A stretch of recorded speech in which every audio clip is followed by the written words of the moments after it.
Buenas noches, bienvenidas y bienvenidos a Conferencia Vampiro el día de hoy en un horario no usual, pero bueno, vamos a ir adelantando las actividades de este nuevo 2024 y bueno, pues muchas felicidades, mucha salud, mucho éxito, muchos casos, mucho dinero, pero primero si tenemos salud vamos a tener todo lo demás. Quiero dar las gracias a todas y todos por habernos acompañado durante todo el 2023 y bueno, hoy iniciamos Conferencia Vampiro 2024. Vamos a continuar con el análisis del Código Nacional de Procedimientos Penales en relación a lo que ya es el juicio oral. Esta es la segunda conferencia de juicio oral. Y bueno, ya estamos a punto de terminar un proyecto que inició ya hace unos meses y bueno, pues ya vamos a acabar el código. Ya vamos a acabar el código, vamos a iniciar próximamente nuestras conferencias del Código de Procedimientos Civiles para el Distrito Federal con aplicación en la Ciudad de México, así lo establece la Suprema Corte, que ya estoy preparando las conferencias porque van a ser similares, van a ser igual para principiantes. Entonces vamos a continuar con nuestra labor, vamos a continuar con esta cultura jurídica, estemos los que estemos, no tengo tema al respecto, pero bueno, a todas las personas nuevas que nos conectan el día de hoy, me presento, soy el maestro Jorge Gómez, soy abogado, tengo una maestría en Derecho y bueno, hoy en día me dedico al litigio y a ser académico en varias universidades privadas. Y bueno, yo pertenecí al gobierno federal por más de 22 años. En junio de 2023 causé baja, ya me separé totalmente de ser servidor público a nivel federal y bueno, pues soy ya más libre, con menos dinero, pero más libre, pero bueno, es ya parte del emprendimiento, ¿no? Que nosotros somos ya como abogados litigantes. Pero muy contento porque este concepto de conferencia de vampiro nace hace 4 años en la época de la pandemia. Y bueno, este año es el cuarto. Este año es el cuarto, pero ya a raíz de que ya había que dejar las conferencias en un canal de YouTube, decidí crear el canal de YouTube. Y ahí es donde encuentran todas las conferencias que hemos hecho de conferencia de vampiro desde el año 2023. Y bueno, quiero dar las gracias porque ya llegamos a más de 1000 suscriptores. No es mi idea llegar a monetizar, no es mi idea llegar a obtener algo económico respecto a lo que se hace en YouTube. No me interesa, a mí lo que me interesa es que tengan más gente acerca de la cultura jurídica que tanta falta nos hace en este país. Y bueno, no nada más a nosotros los abogados, sino a los ciudadanos, a los operadores, o sea. En verdad, no sé cuántos años lleva el sistema penal acusatorio en México después de las reformas, de su aplicación en realidad. Y bueno, hay errores que son imperdonables, ¿no? Y que se han proyectado para poderlo mejorar. Y bueno, pues un problema que va a tener consecuencias, ¿eh? O sea, sí se las platico. O sea, va a tener consecuencias y consecuencias para los operadores. Yo ya estoy fuera del sistema, pero para los que están hoy en día en el sistema, en verdad están haciendo las cosas muy mal. Bueno, hablemos de cosas buenas y no de cosas malas. Y vamos a empezar con nuestra conferencia. Voy a poner la presentación. Recuerden que quien quiera participar en grupos vampiro, que es la primera vez que nos visita, tenemos grupos de WhatsApp. Escuchan un perrito, es mi perrito, que le gusta andar por aquí en las noches. En esos grupos de WhatsApp son muy serios, se contactan abogados de otros estados para poder hacer un exhorto, por ejemplo, o para tratar un tema. Ahí les damos una idea, no somos los buenos expertos, pero sí damos una orientación muy importante. Quien quiera participar en esos grupos de WhatsApp, suba su número telefónico y quien guste la presentación, suba su correo electrónico para que yo se las haga llegar. Si debo las de la vez pasada me van diciendo o cuáles van diciendo, esta es la conferencia número 18 del Código Nacional de Procedimientos Penales. Y hagan de cuenta que esta es una conferencia de un análisis del código, pero de una perspectiva revisando tesis aisladas, tesis de jurisprudencia y sobre todo algún caso particular que yo les comento, algún caso ya acercado a la realidad que les va a ayudar para su análisis, ¿no? Porque esto es imagínense ustedes el Código Nacional de Procedimientos Penales comentado, pero en video, ¿ok? Ahorita todos están en silencio, eso en razón de que nos atacan mucho. y bueno, hay gente que se dedica a eso, pero obviamente nosotros ya nos protegemos porque esta cuenta se paga cada mes para lograr esto y que dure la conferencia las horas que tengan que durar. Y sobre todo de que pues no pueden abrir micrófono, algunos luego se ponen y salen con videos grotescos, ¿no? En esta pantallita. Si ven a uno me dicen para poderlo correr o algo así, porque ahí si no puedo yo hacer mucho porque no sé, o sea, no puedo identificar a tanta gente que entra. Entonces, si ven alguna irregularidad, avísenme, por favor. Vamos a poner la presentación. Recuerden, es una presentación que la hago con todo gusto para todos ustedes y que obviamente pues es totalmente gratuito, igual que la conferencia. Eh, entonces, algunas personas quieren saber su número telefónico y si a los quieren recibir la, este, la presentación, suban su correo electrónico y los que quieran pertenecer al Grupo Vampiro, suban por favor su número telefónico. Bueno, esa es una modalidad que nos permite hacer Zoom. No sé que es un poco acompañado de lo que es la inteligencia artificial. Yo la verdad no conozco del tema. Es más, no estoy muy de acuerdo con la inteligencia artificial, pero bueno, dicen que es el futuro, pues yo en verdad no lo voy a ver. O sea, yo no voy a ver algo que llegue a la forma del raciocinio humano, eso nunca lo voy a ver. A lo mejor lo ve mi hija, lo ven mis nietos, ¿no? Bueno, si llega a tener nietos. Pero no lo veo ni tantito cercano. A lo mejor servirá para algunas cosas, pero en lo que respecta al raciocinio del ser humano, en lo personal, yo creo que eso falta muchísimo porque sea. ¿No? Hubo mucho auge en respecto de que iban a quitar a los abogados y se iba a quedar inteligencia artificial, pues pura tontería, fue lo que le dijeron, es una realidad.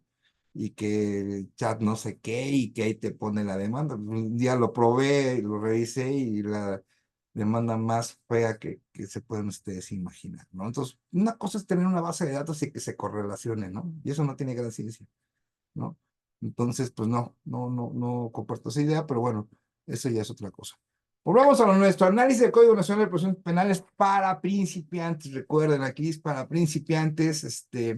Todos cooperamos en la cultura jurídica.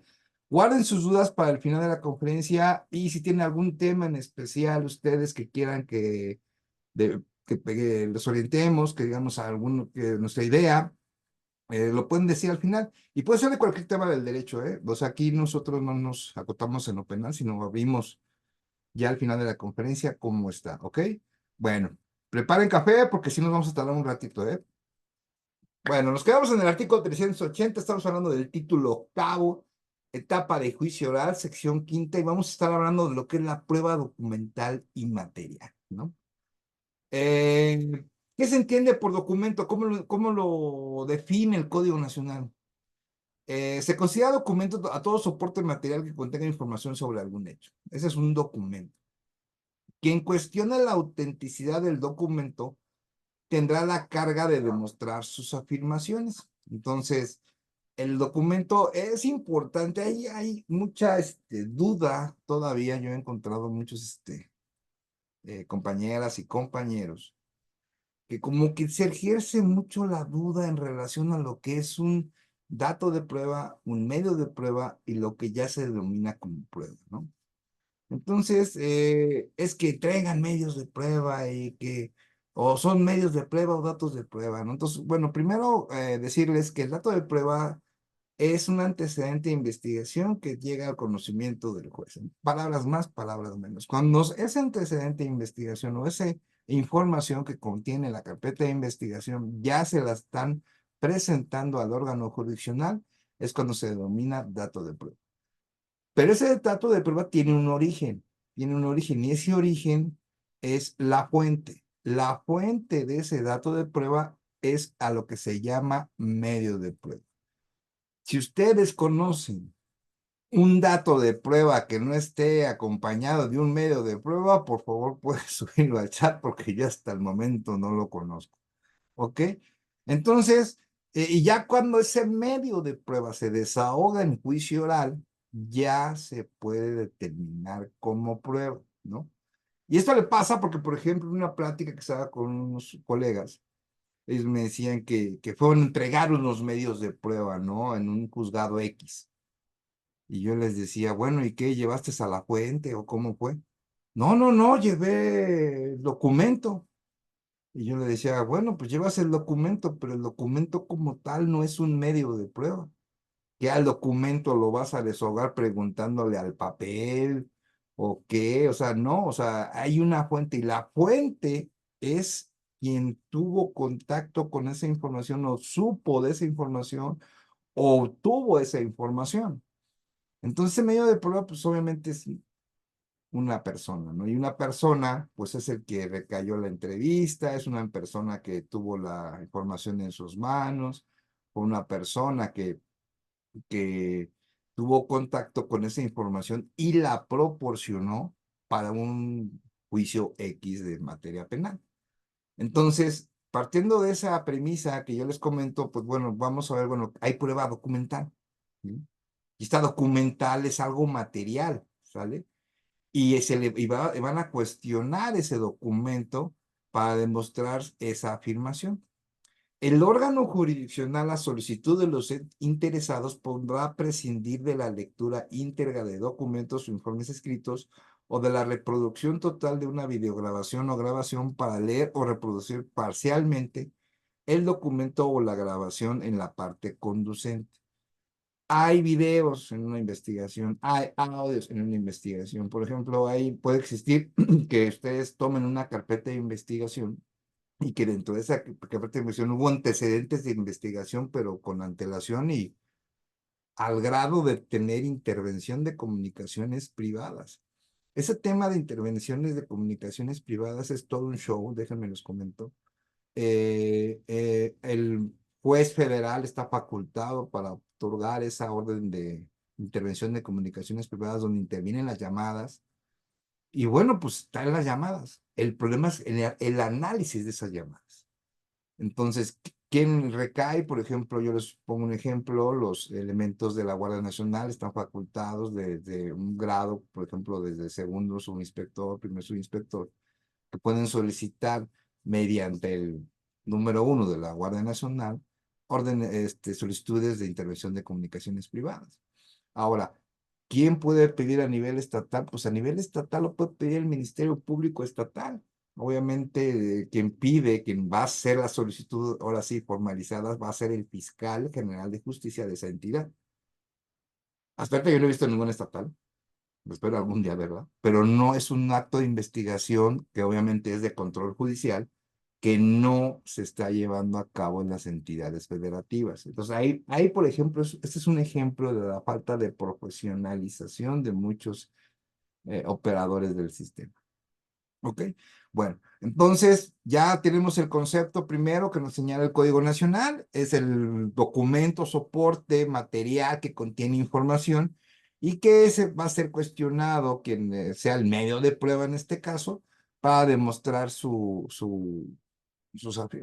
afirmaciones, ¿no? Y en un dado caso, el órgano jurisdiccional, a solicitud de los interesados, en este caso, ¿quiénes van a ser los interesados? Pues puede ser de la representación social o puede ser el abogado defensor o en su caso el asesor jurídico. Tú puedes solicitarlo, ¿no? Por ejemplo, vamos a poner un ejemplo. Estamos en una audiencia de vinculación a proceso, ¿no?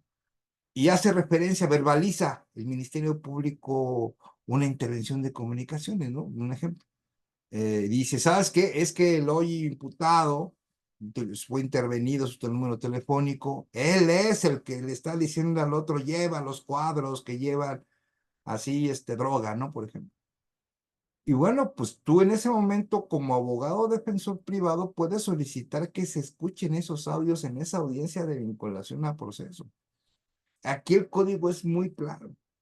Puedes pedir la lectura íntegra de los informes, puedes pedir, o sea, yo no concibo, por ejemplo, una audiencia de orden de aprehensión, una audiencia de vinculación a proceso, donde no se presenten alguna información que tenga que ser visual, por ejemplo, las lesiones, ¿no? Está verbalizando el Ministerio Público, es que hay lesiones aquí, hay lesiones allá. y que se produjo esto, que se produjo lo otro, ¿no? Que tiene varios datos de prueba en ese momento en el Ministerio Público. Pero deben demostrarse, o sea, deben de estar ahí para que se vean en la misma audio y video. Y no lo hacen. Es increíble. Y lo peor es, bueno, cuando hay lesiones, pues dices, bueno, pues ya están, ¿no? No hay tan, yo no, bueno, sí hay problema porque no se muestran, pero deberían demostrarse. Pero no los muestran, pero tú ves la carpeta de investigación como abogado defensor y ves que las lecciones que refirió el Ministerio Público no corresponden. No existen las fotos. O sea, dices, no, pues que tiene rasguños en una pierna y no hay ni una foto de la pierna, ¿sí? Entonces, en esos casos, ese es el problema. Y todo, y así decide el juez, que es lo peor. Entonces, es importante que nosotros tenemos que revisar bien, y bueno, en este aspecto, con relación al 380, pues tú puedes pedir que se muestren en el audio y video de la audiencia. Si te lo niega el juez, pues ya te da muchos elementos para poder irte a un medio de impugnación, ya sea ordinario o sea extraordinario, como el juicio de amparo. ¿Ok? Bueno, en caso de que los datos de prueba o la prueba se encuentren contenidos en medios digitales, electrónicos, ópticos o cualquier tecnología, otra tecnología, el órgano jurisdiccional no cuente con los medios necesarios para su reproducción, la parte que los ofrezca los deberá proporcionar o facilitar. Cuando la parte oferente, que es quien nos ofrece, previo apercibimiento no provee el medio idóneo para su reproducción, no se podrá llevar a cabo el desahogo de la misma. Entonces, ojo, mucho ojo con esta fracción del artículo de 380. Si ustedes en una audiencia de control de detención o vinculación a proceso, ustedes no llevan el video, ¿no? Es que vamos a presentar este video que apenas tuvimos conocimiento, se le da vista al Ministerio Público para que lo tenga, pero tenemos este video ahorita aquí, en esta audiencia de vinculación a proceso. Y no llevas cómo producirlo, no lo vas a poder desahogar, va a decir, y más si el juez no tiene cómo hacerlo. Entonces, si tú vas a mostrar un video, vas a mostrar unas fotos, muy recomendable llevarte una laptop y llevarte un proyector. Sencillo. Tú hablas en la misma audiencia, sí tengo cómo reproducirlo, solamente que no me los dejaron pasar, están ahí abajo. Ahí viene una laptop, viene un proyector en la cual podemos emitir la imagen en este momento en la audiencia para que se vea el video, para que se vean las fotos, para que se vea algún dato de prueba que en ese momento se va a considerar como dato de prueba para demostrar la teoría del caso de la defensa. Entonces, sí, pero si no lo llevas, no sé, y el órgano jurisdiccional no tiene cómo poder verlo, se va a entender que no se va a reproducir y obviamente no lo vas a poder desahogar. Entonces es importante que eso lo tomen en cuenta. Hay que invertirle, sí, hay que comprar una laptop, sí, hay que comprar un proyector también. Entonces, estén preparados por una situación así. Y esta es la idea de Conferencia Vampiro. No vengo a leer el código, vengo a analizarlo con ustedes. ¿Qué es lo que te puedes enfrentar? Una interpretación de una manera sencilla. No me voy a meter mucho en el dogma penal, no voy a meter en muchas cuestiones que esas las vemos, se van a ver. Yo las veré a lo mejor si algún día hago un doctorado, de lo cual no es mi idea hacer el doctorado. Pero bueno, la idea es el análisis de una manera sencilla y de una manera de que ustedes lo puedan entender de una manera más rápida. Ya después tendremos tiempo de meternos a Carlos Roxín y todos aquellos grandes penalistas que recomiendo muchísimo que los lean. Y yo he tenido ya la felicidad de leerlos, me falta mucho por leer, pero bueno, ya les digo, o sea, no me interesa mucho la dogmática en este momento, pero ya en algún campo de mi tiempo, pues sí me dedico un poco al estudio. Hay que hacerlo también, o sea, no les digo que no lo hagan, hay que hacerlo. Y cada día vas a ir tomando pues mejores argumentos en tus diferentes casos. Entonces, quedado claro este punto, llegamos al 382 que dice, Prevalencia de mejor documento. Cualquier documento que garantice mejorar la fidelidad en la reproducción de los contenidos de las pruebas deberá prevalecer sobre cualquier otro, ¿no? Entonces va a haber la calidad de un documento en comparación de otro. Obviamente que estos deberán de cumplir los requisitos señalados por la ley. Y además de que no sea un documento ilícito, porque una cosa es la fidelidad de la reproducción y otra cosa que sea ley. ¿Ok? Incorporación de pruebas. Los documentos, objetos y otros elementos de convicción previa a su incorporación a juicio deberán ser exhibidos al imputado, a los testigos o a los intérpretes y a los peritos para que lo reconozcan e informen sobre ellos. ¿Cuándo se va a hacer el desahogo en juicio oral? Obviamente se va a presentar la persona, sea perito, sea policía, o sea un testigo, y esa persona, pues primero pues, va a acreditar su personalidad. Yo me llamo tal, tengo esta credencial del INE, donde viene mi fotografía, y aparte, pues se les informa que cualquier situación relacionada de que mencionen información falsa, pues serán acreedoras sanciones como lo señalan los ordenamientos penales, ¿no? Pero al momento de que, a ver, tú eres testigo, esta es tu entrevista, si es tu entrevista, no, si es mi entrevista, ok, si es ¿cómo tomaste el video? Si es el video, y empieza tu historia. Aquí yo les recomiendo muchísimo que sea una historia muy apegada a lo que es la realidad y que se apegue a cuestiones sencillas, no se metan tanto en la redacción de hacer 3 o 4, 5 párrafos, no, que sea espontáneo y que sea lo que hizo, ¿no? Siempre y cuando lleve un orden, ¿ok? Solo se podrá incorporar a juicio como prueba o material o documental aquella que haya sido previamente acreditada. Esto estamos hablando de la etapa intermedia. Llegamos a nuestra primera tesis, una tesis aislada, ¿ok?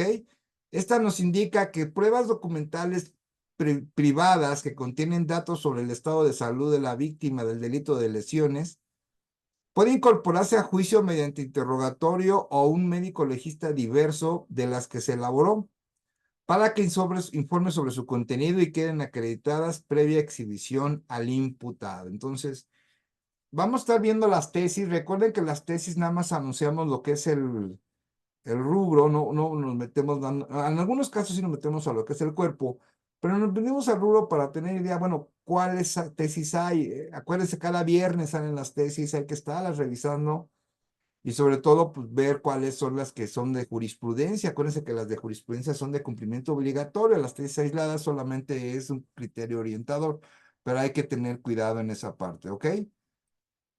Continuamos, dejen una pequeña revisión aquí nada más, ¿ya? Tenemos la revisión. Continuamos con la que sigue.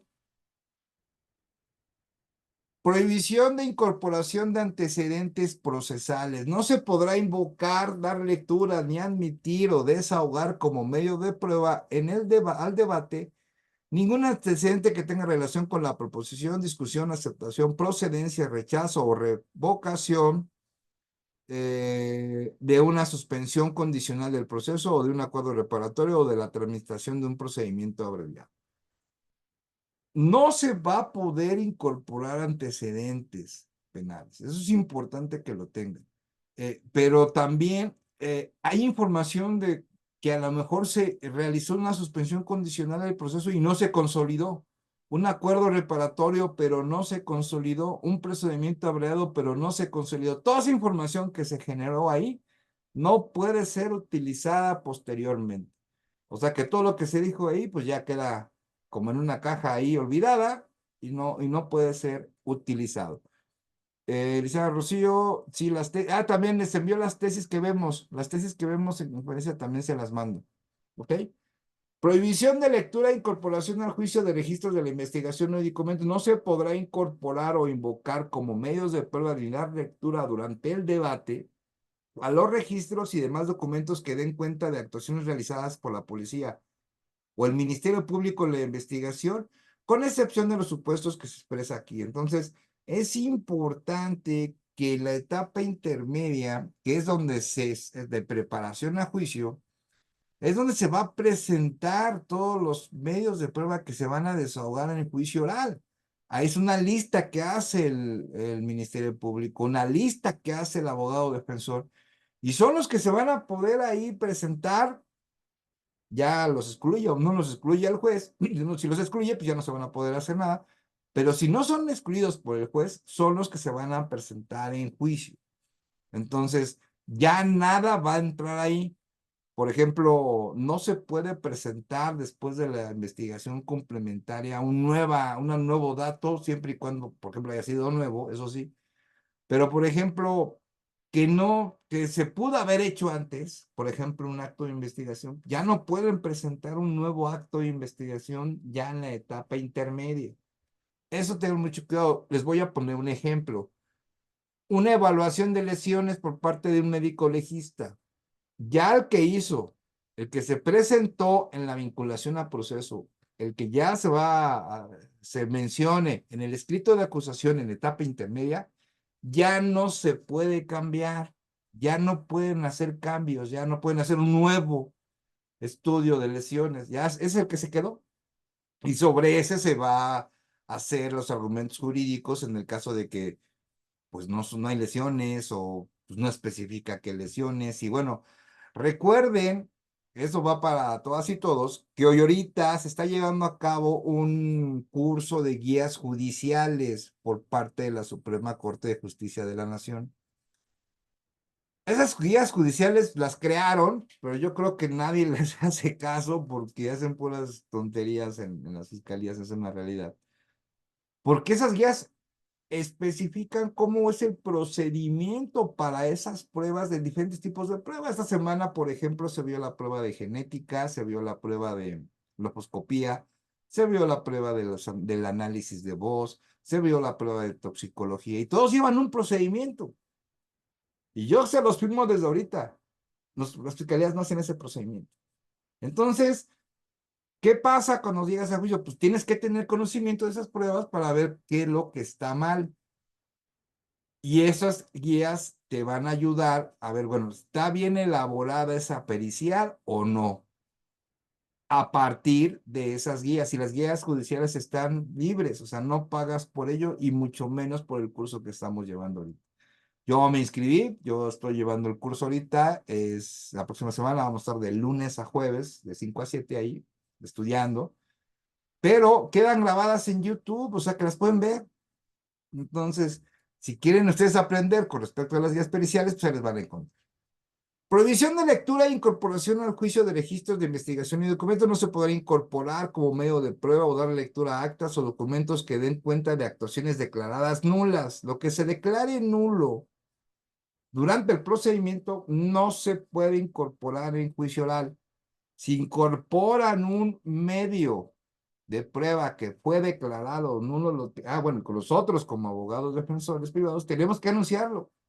Señoría, fue en tal fecha, en tal audiencia, este medio de prueba fue declarado nulo, por eso no se puede presentar en la audiencia de juicio oral. Hay que estar muy atentos en la etapa intermedia, es muy técnica esa etapa, en verdad, súper técnica, diría yo, ¿no?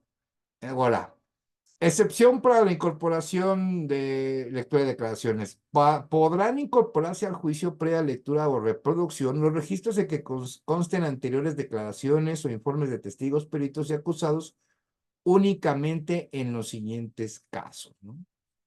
El testigo o coimputado haya fallecido, preste un trastorno mental o transitorio permanente o haya perdido la capacidad de declarar en juicio y por esa razón no hubiese sido posible solicitar su desahogo anticipado. Ok, entonces es una excepción de podrán incorporarse al juicio previa lectura o reproducción de los registros en que consten anteriores declaraciones. O sea, se pueden incorporar, pero hay que, obviamente, acreditar que el testigo o coimputado pues, haya fallecido o presenta un trastorno mental y eso le impide presentarse en juicio.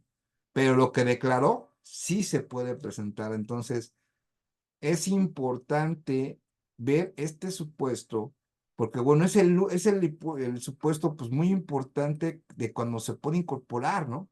Al juicio. Cuando la incomparecencia de los testigos o peritos o coimputados fuera atribuible al acusado. Este sí, fracción 2 se me hace como que muy muy viajada, porque estamos hablando de que el imputado pues tiene la culpa de que no haya ido el testigo o el perito, ¿no? Cuando pues él está encerrado o no, ni sabe quién es a lo mejor, ¿no? Entonces, recuerden, solo en estos casos se tiene que acreditar que falleció o se tiene que acreditar que sufre un trastorno mental o que su estado de salud le impide presentarse en juicio. Solamente en esos casos extremos se va a incorporar la prueba, pero vaya, o sea, no, lo tienes que acreditar. Y si no la acreditas, va a quedar fuera esa prueba, ese desahogo de prueba de juicio. Ahora, ¿qué nos dice esta tesis aislada?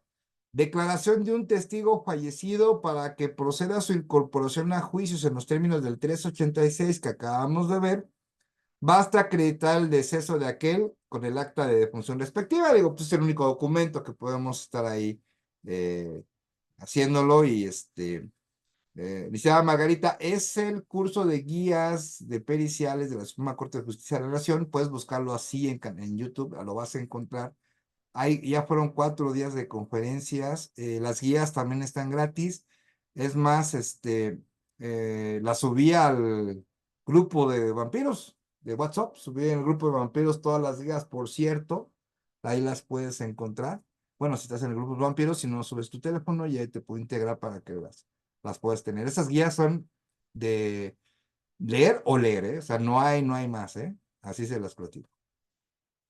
Incorporación de prueba o material documental previamente admitida, de conformidad con el artículo anterior, solo se podrán incorporar la prueba material y la documental previamente admitida, salvo las excepciones que mencione el código, ¿ok?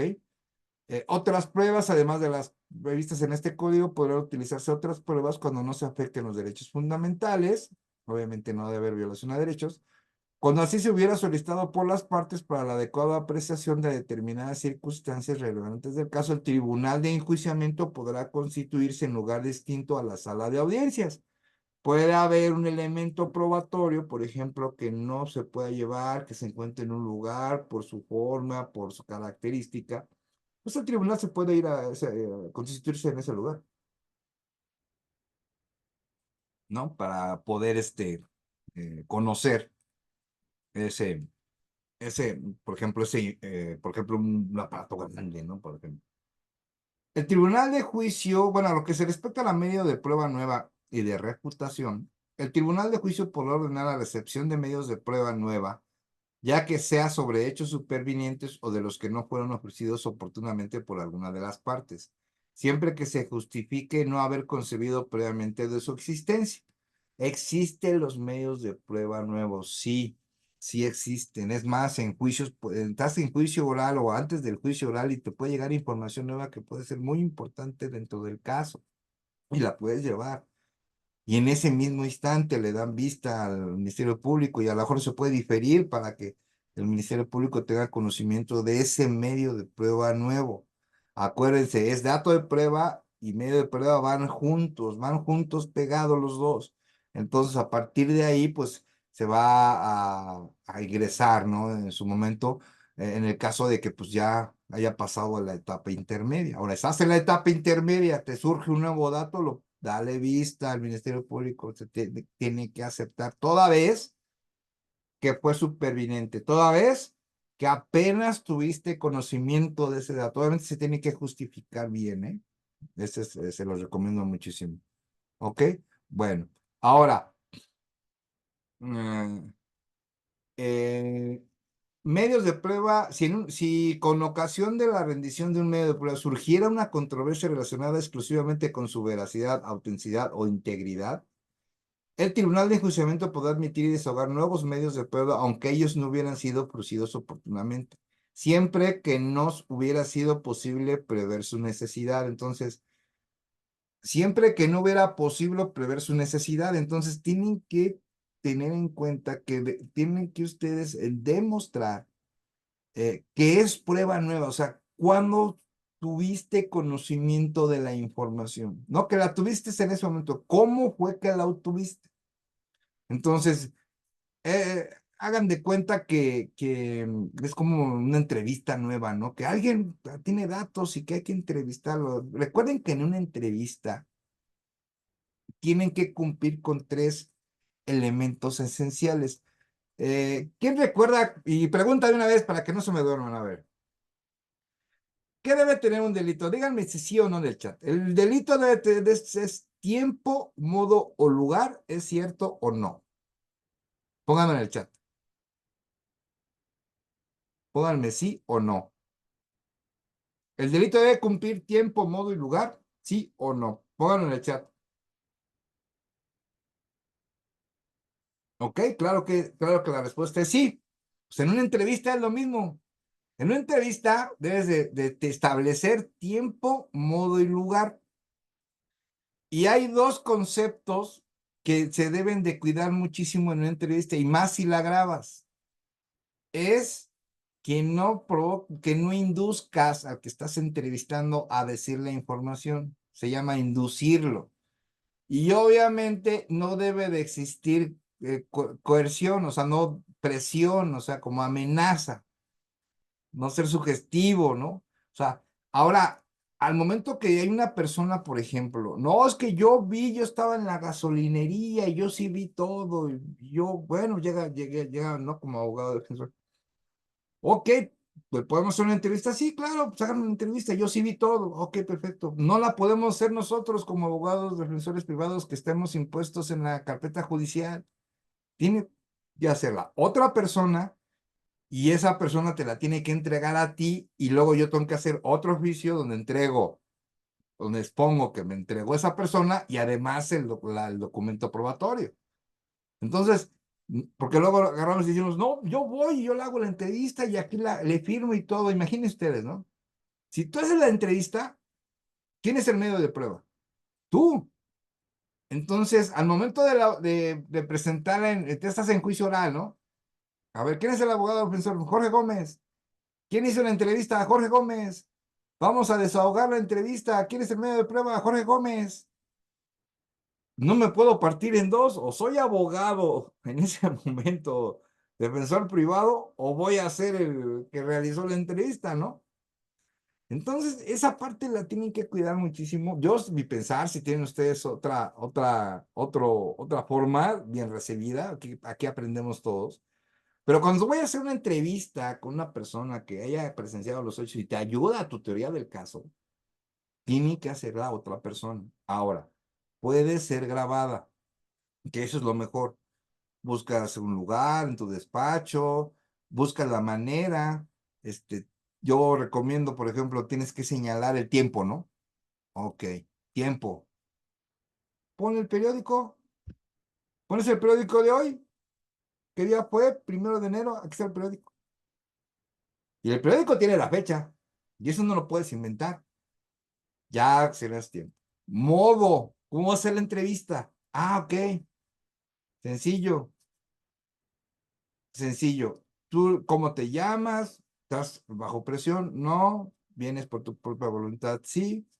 ¿Qué viste ese tal día, tales horas? Y que solito, solito, o sea, tú ya, la única pregunta que le vas a hacer es, ¿qué sucedió ese día a tales horas?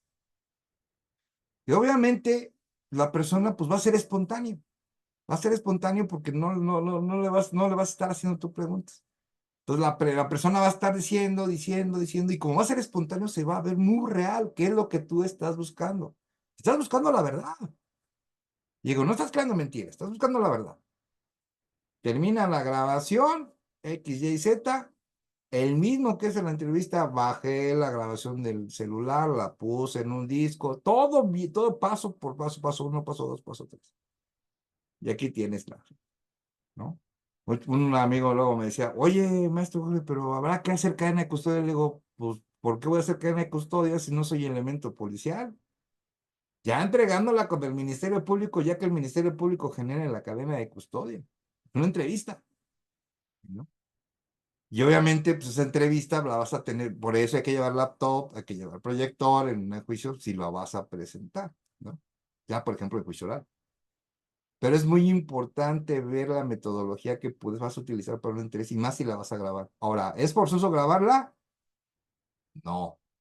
Tú puedes hacerlo, la persona que yo la vi, me dijo esto y esto, hay testigos, firma, tan, se entrega. Se desahoga. Pues tuviste esa entrevista, sí, quería tal día, y sí dije esto y esto y esto y esto y esto. ¿Ok? Entonces es muy importante, ¿no? Que tengan eso en cuenta. Eh, Pregunta, profesor Eliseo Gerardo, ¿es válido prestar una entrevista videograbada por el entrevistado? Ya murió, el entrevistado ya murió, ¿es válida como dato de prueba? Sí, sí, porque aquí lo menciona precisamente el artículo que acabamos de ver.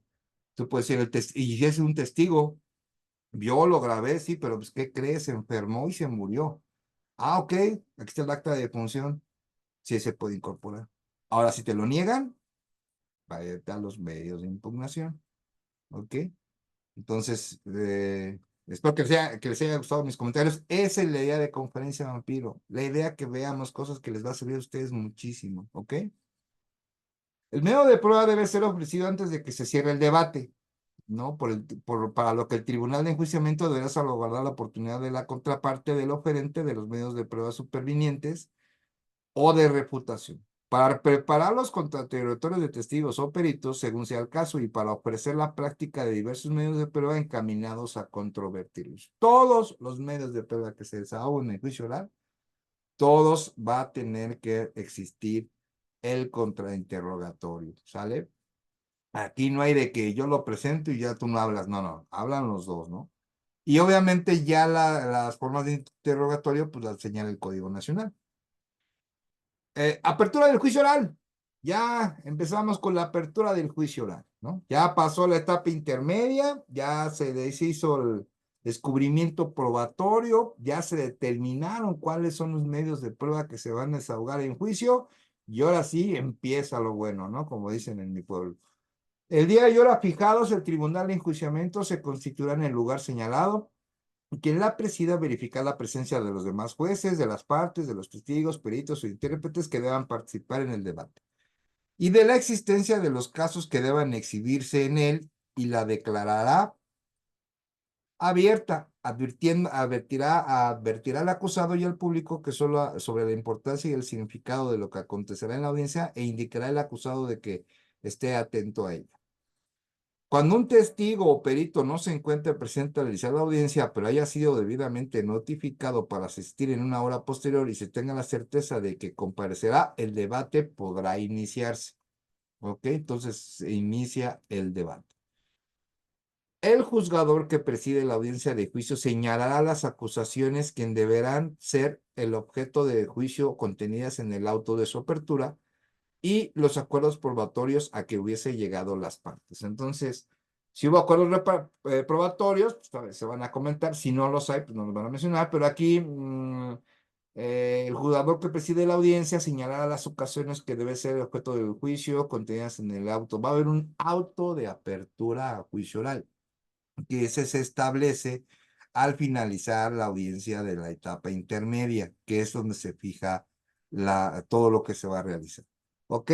Esta tesis aislada, que es de 2020, de la 10ª época, indica que la acusación en el sistema penal acusatorio en la etapa de juicio, el representante social no puede introducir circunstancias de modo, tiempo, lugar para perfeccionarla que no consten en el auto de apertura. Entonces, el auto de apertura es el que va a estructurar todo lo que es el juicio oral, o sea, va a establecer, a ver, cuáles son los hechos, cuáles son los medios de prueba, cuáles se van a desahogar, y todo eso, haz de cuenta como si fuera un índice. Entonces, ya solamente se va a vertir sobre eso, o a menos que tengamos una prueba superviniente, como ya lo hemos visto. Incidentes de la audiencia de juicio. Los incidentes promovidos en el transcurso de la audiencia de debate de juicio se resolverán inmediatamente por el tribunal de enjuiciamiento, salvo que por su naturaleza necesaria suspender la audiencia. Las decisiones que recayeran sobre estos incidentes no serán susceptibles de recurso alguno, y eso, hasta terminando la audiencia, podrás utilizar el amparo indirecto, que también, déjenme les digo, es todo un tema. Respecto a los incidentes en la etapa de juicio oral del sistema penal acusatorio, si no se promovieron por alguna de las partes, el tribunal de enjuiciamiento carece de facultades para aperturarlos de oficio. Entonces, es en ese momento que se va a resolver algún incidente en la etapa de juicio oral. ¿Ok? Ahora, División del debate único. Si la acusación tuviera por objeto varios hechos punibles atribuidos a uno o más imputados, el Tribunal de Enjuiciamiento podrá disponer, incluso a solicitud de parte, que los debates se lleven a cabo separados, pero en forma continua. El Tribunal de Enjuiciamiento podrá disponer de la división de un debate en ese momento y de la misma manera cuando resulte conveniente para resolver adecuadamente sobre la pena y para una mejor defensa de los acusados. Esto depende también, imagínense, son 10, ¿no? 10 personas. Pues va a estar medio complicado que tengas ahí a los otros 10 abogados defensores privados, ¿no? O 2, 3 ministerios públicos. Entonces, sí podría hacerlo, pero aquí nos indica el código que debe ser, ahora sí que se van a llevar separados, pero de forma continua. Entonces, es importante que lo tengan en mente, sobre todo en lo que es ya la audiencia de juicio oral. Una vez abierto el debate, el juzgador que presida la audiencia de juicio concederá la palabra al Ministerio Público para que exponga de manera concreta oral la acusación y una descripción sumaria de las pruebas que utilizará para demostrarlo. Acto seguido se concederá la palabra al asesor jurídico de la víctima ofendido si lo hubiera para los mismos efectos. Posteriormente se ofrecerá la palabra al defensor que podrá expresar lo que al interés del imputado convenga en forma concreta y oral. O sea, primero son los alegatos de apertura. En esos alegatos de apertura pues se va a anunciar qué se tiene y a qué se quiere llegar, ¿no? Ya hay muchas formas de empezar, por ejemplo, que se demostrará en este juicio, su señoría, que los datos de prueba que entregó el Ministerio Público son insuficientes para determinar que el hoy acusado, mi representado, participó o ejecutó el delito que se investigó, ¿no? Por ejemplo, y así formar. Yo recomiendo mucho hacer sus pautas, llegar con tus pautas a la audiencia, pero bien aprendidas, bien leídas. No expongan grandes, por ejemplo, o sea, digan muchas cosas y no digan nada, ¿no? Hay muchos, abogados que yo he visto que se avientan como 10 minutos hablando y no dicen nada. Está muy bonito, hablan de derechos humanos, hablan de esto, hablan de aquello, sí, pero, o sea, yo soy de la idea que hay que ser práctico, ¿no? A ver, pam, pam, pam, y no, sentencia absolutoria, su señora, solicita la defensa, tan, tan, o sea, pero obviamente tiene que ser muy completo, ¿no? A lo mejor no te vas a aventar 15 minutos, te avientas 10, pero esos 10 minutos son como 5 o 6 hojas que tienes que aprenderte, entonces es ver bien lo que vas a poner, bien tu fundamentación legal y bien tu argumento. Tu argumento debe estar pegado a que debe de haber un cumplimiento de lo que diga el procedimiento o un cumplimiento de que pues no dice, que no establece, hay duda razonable en cuestiones cuando somos defensores, eh, defensores privados. Ahora, si tú eres Ministerio Público, pues ahora sí que tienes que exponer de una manera concreta tu alegato de apertura, de convencimiento y pues, sobre todo con ese convencimiento, pero convencimiento jurídico. O sea, exponer bien cómo sostienes esa acusación. Tienen los datos de prueba, pues con esto se, eh, se comprueba lo que dijo la víctima en su entrevista, por ejemplo, o eso se comprueba con el video que se ve, o con la denuncia que se tiene, o con una intervención, como ya visto de comunicaciones lo comprobó, ¿no? De que hablaba que traía juguetes y pues resulta que al momento de su detención esos juguetes resultaron armas, ¿no? Entonces hay diferentes formas de ir uniendo, ir lazando los indicios en ese momento, considerados indicios de la investigación, de que, bueno, cómo se llegan a unir, ¿no? Y cuál es tu conclusión, ¿no? Cuando esos indicios que están ligados son dentro de la acusación se encuentren bien, va a ser muy complicado nosotros como abogados privados, defensores privados, pero cuando no hay esa liga, o sea, esa unión, es cuando nosotros pues, ya nos diste entrada y de ahí no vamos a soltar de ahí la teoría del caso. Entonces es muy importante que desde un principio, yo siempre lo he dicho, el que pega fuerte, el que pega primero, pega 2 veces. Entonces en el alegato de apertura, pero todo, todo, violaciones aquí, violaciones allá, no hicieron esto, no hicieron aquello, o sea, todo, así, todo aquí, por acá, ¿no? Ya aquí no hay de que, no, me espero el de clausura para decirlo, no, desde ahorita, bueno, ese es por mi criterio. Otros pueden tener otro criterio y también es muy respetable. Orden de recepción de las pruebas en la audiencia de juicio. Bueno, ¿cómo va a ser ese orden? ¿Ok? Bueno, aquí el código en el 395 nos indica que cada parte de determinar el orden en que se desarrollan los medios de prueba corresponde recibir primero los medios de prueba admitidos al Ministerio Público, posteriormente los de la víctima ofendido del delito y finalmente los de la defensa. Entonces, recuerden, tú eliges como abogado o defensor privado cómo se van a presentar, en qué orden se van a presentar los medios de prueba, ¿ok? El Ministerio Público también va a hacer su orden, pero los primeros que se van a presentar son los del Ministerio Público, después los de la víctima y al final la defensa, ¿ok? Entonces, no son los primeros. Ahora, oralidad en la audiencia de juicio. La audiencia de juicio será oral en todo momento. Aquí es todo oral, ¿eh? Aquí no hay de que, a ver, recibe mi escrito o le doy vista. No, no, ahí es todo oral y tienes que empezar a realizar tus argumentos. Las determinaciones en el juicio serán emitidas oralmente. En las audiencias se presume la actuación legal de las partes y del órgano jurisdiccional, por lo que no es necesario invocar los preceptos legales que se fundamenten, salvo en los casos durante las audiencias alguna de las partes solicite, ¿no? O lo exprese la autoridad judicial porque exista duda sobre ello. En las resoluciones escritas se deberá invocar los preceptos en que se fundamentan. Ahí sí, en la escrita sí. Reclasificación jurídica. Fíjense que este es un súper detallazo, ¿no? Del Código Nacional. Tanto en el alegato de apertura como en el de la clausura, el Ministerio Público podrá plantear una reclasificación respecto al delito invocado en su escrito de acusación.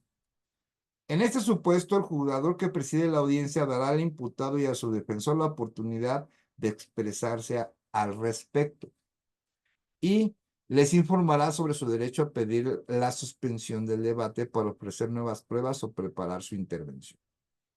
Cuando este derecho sea ejercido, el Tribunal de Enjuiciamiento suspenderá el debate por un plazo que en ningún caso podrá exceder del establecido para la suspensión del debate previsto en este código. ¿Ok? Pero bueno, por la carga de trabajo puede ser que se establezca. ¿Puede haber una reclasificación jurídica? Sí. ¿La puede hacer en qué momentos la puede hacer el Ministerio Público? En los alegatos de apertura y en los alegatos de cláusula. Puede hacerlo en dos. Pero ¿qué va a pasar? Aquí la gran pregunta es, ¿qué va a pasar? Por ejemplo, cuando exista un delito que no se puede, no se pudo llevar a cabo una solución alterna en su momento, o no, en este caso, un acuerdo reparatorio o una suspensión condicional del proceso, o sea, no se puede llevar porque el delito no los cumplía. Pero en esa reclasificación sí se podía, ya con la nueva reclasificación. Las soluciones alternas solamente llegan antes del auto de apertura de juicio. O sea, antes de eso ya no puedes, ya después ya no puedes solicitar una solución alterna. Pero en esa reclasificación jurídica, pues resulta que sí se puede ahora, ¿no? Entonces, esa es una gran interrogante de, bueno, ¿qué podemos hacer? ¿No? Pero en ese momento, solicitar una solución alterna, pues no es lógica porque el código no es muy claro. Vas a poder pedir una solución alterna hasta el auto de apertura a juicio. Entonces, vuelve muy interesante este tema. Este sí se los voy se los voy a dejar de tarea para ver cómo lo harían en ese momento, ¿no? ¿No? O sea, en ese momento que se haga esa reclasificación jurídica, porque si no hay solución alterna, es muy probable que te den sentencia condenatoria, ¿no? Eh, entonces, es importante ver esa situación que se puede suscitar pues, en una reclasificación jurídica, pero en juicio oral, ¿ok? Ahora, aquí señala que es el Ministerio Público. Tú como defensa privada lo puedes pedir. Yo en ningún momento veo que no se pueda. Entonces, volvemos a uno de los principios del derecho, ¿no? Lo que no está prohibido, no está permitido, ¿no? Pero bueno, eso ya es como para dejarse los detalles, ¿ok? Bueno. ¿Qué nos dice esta tesis aislada, undécima época, mayo 2023, o sea que fue apenas el año pasado? Es aislada, quiero aclarar. Refiere que la reclasificación jurídica del delito invocado en el escrito de acusación, el tribunal de enjuiciamiento solo puede realizarla si la planteó el Ministerio Público en el alegato de apertura o de clausura y si se cumplen los demás requisitos establecidos en el artículo 398 del Código Nacional. Entonces, bueno, aquí me está diciendo lo que dice el código, que se pueden establecer la reclasificación, pero nosotros como abogados, defensores privados, ¿podremos solicitar una reclasificación en nuestros alegatos de apertura? Esa es la gran pregunta. ¿Ok? Bueno. Alegatos de clausura y cierre del debate. Concluido el desahogo de pruebas, el juzgador que preside la audiencia de juicio otorgará sucesivamente la palabra al Ministerio Público, al asesor jurídico, de la víctima u ofendido del delito y el defensor para que exponga sus alegatos de clausura. Acto seguido se otorgará al Ministerio Público y al defensor la posibilidad de replicar y duplicar. La réplica solo se podrá referirse a lo expresado por el defensor en el alegato de clausura y la dúplica en lo expresado por el Ministerio Público. O sea, nada más puedes expresar lo que dijo en ese momento el defensor o el Ministerio Público. No puedes alegar o decir otras cosas. O la víctima, en fin, nos otorgará la palabra por último al acusado y al final se declarará cerrado el debate. ¿Qué nos comenta, licenciada Rosa? Puede ser de homicidio, feminicidio, claro, o puede ser de feminicidio a homicidio, al revés también. Pueden hacerse esa reclasificación.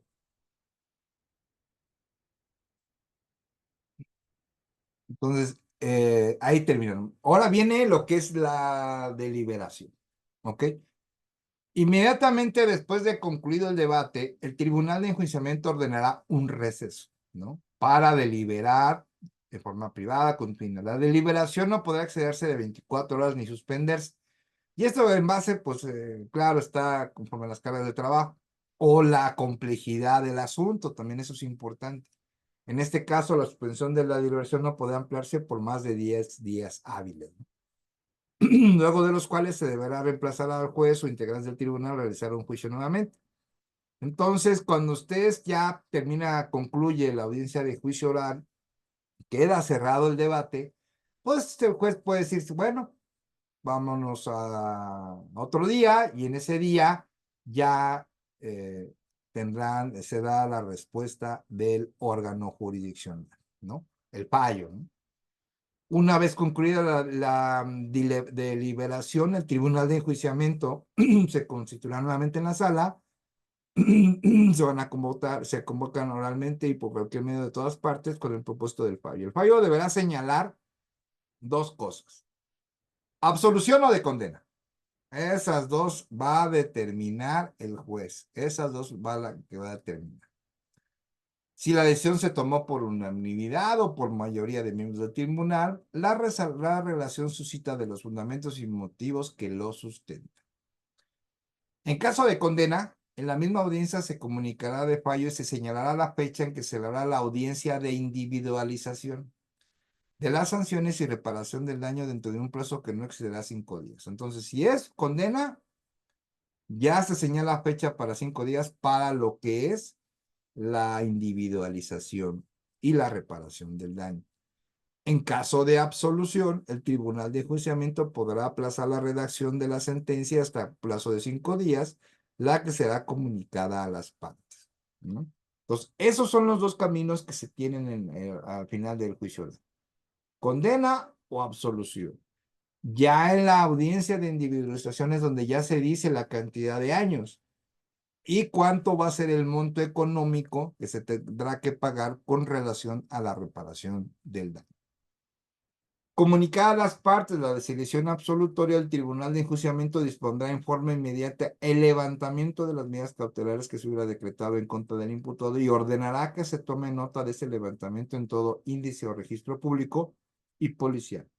en el que figuren así como su inmediata libertad sin que puedan mantenerse dichas medidas para la realización de trámites administrativos.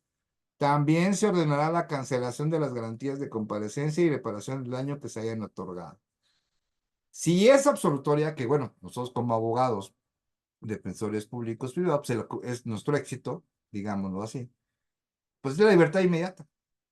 Y se quitan todas las medidas y si hubo alguna, para un supuesto pago de reparación.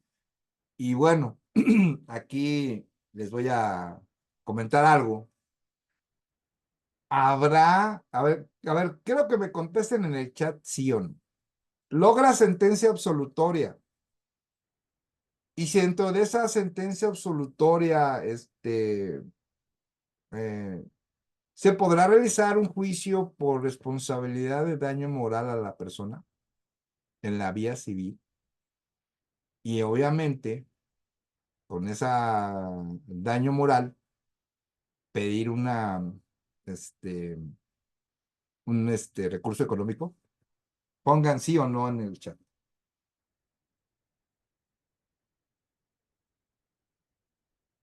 Ya vas a tener la sentencia absolutoria, ¿eh? Ya que hay un detalle que se tendría que revisar, fíjense. Si hubo violaciones a derechos humanos.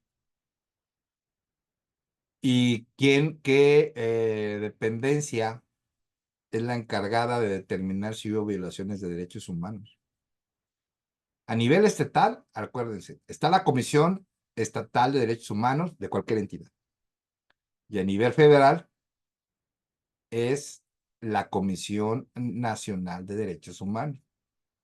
Entonces, si dentro de toda la evolución del procedimiento penal, en la investigación o algo, hubo violaciones a derechos humanos, aun cuando tengas una sentencia absolutoria, tú puedes solicitar, puedes hacer un juicio en la vía civil por responsabilidad de daño moral.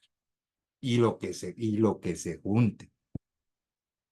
Porque si te aventaste un año o 2 años, para que al final me digas que eres inocente, pues hay que ver de qué manera fue absolutoria, ¿no? Entonces, es importante, piénsenlo, eso también se los dejo de tarea. O sea, ¿cómo, o sea, se te podría hacer? ¿No? Ahora dicen que la mejor manera de aprender es haciendo las cosas, yo no conozco otra. Sí, porque podemos hablar y hablar y hablar y hablar. Y yo hice. No, no, no, o sea, con hechos, con un ingreso, un escrito al tribunal, solicitando la reparación de ese daño moral. O sea, sería importante que lo chequen, ¿no? Ahora, hubo violaciones dentro del proceso, ¿no? Claro, hay que recordar que si es condena absolutoria, el MP puede apelar, claro que puede apelar. Además, el asesor jurídico puede apelar, ¿no? Y depende de que diga, cómo se diga la apelación, pero en ese momento ya te llevas al juicio. En ese momento es la libertad. Ya lo que pasa en la apelación es otra cosa. Pero en lo que respecta a la condena absolutoria, en ese momento, aquí lo dice muy claro el código, inmediatamente la libertad. Ese inmediatamente es ahorita, ahí, en ese momento en la audiencia. ¿Vale? El tribunal de enjuiciamiento dará lectura y explicará la sentencia en audiencia pública. En caso de que la fecha hubiera fijadas para celebración, se dispensará la lectura de la explicación y se tendrán por notificadas a las partes. Y bueno, tenemos esta tesis aislada que nos dice que el recurso de apelación interpuesto por el sentenciado contra la sentencia condenatoria dictada en el Tribunal de Enjuiciamiento en el sistema procesal penal acusatorio, el cómputo del plazo para interponer inicia al día siguiente en que se efectuó la audiencia de lectura y explicación y no a la siguiente en la que se celebró la relativa a la individualización de sanciones y reparación del daño. ¿Ok?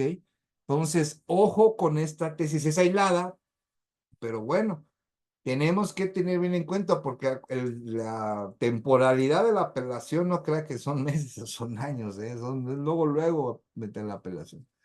Yo siempre lo he dicho, hay que ir 2 o 3 pasos adelante nosotros. Si tú llevas un asunto penal, te vas a ir a juicio y sientes que como que no te alcanza para una sentencia absolutoria y te lo van a condenar, pues, o porque es un delito que ya sabes, ¿no? Que ya, como le dicen, llevan línea según las autoridades. No, de una vez prepara la apelación desde antes, ¿eh? O sea, como que nada más ya casi casi adivina, como que nada más vas a pegar lo que pasó en la audiencia y vámonos, ¿no?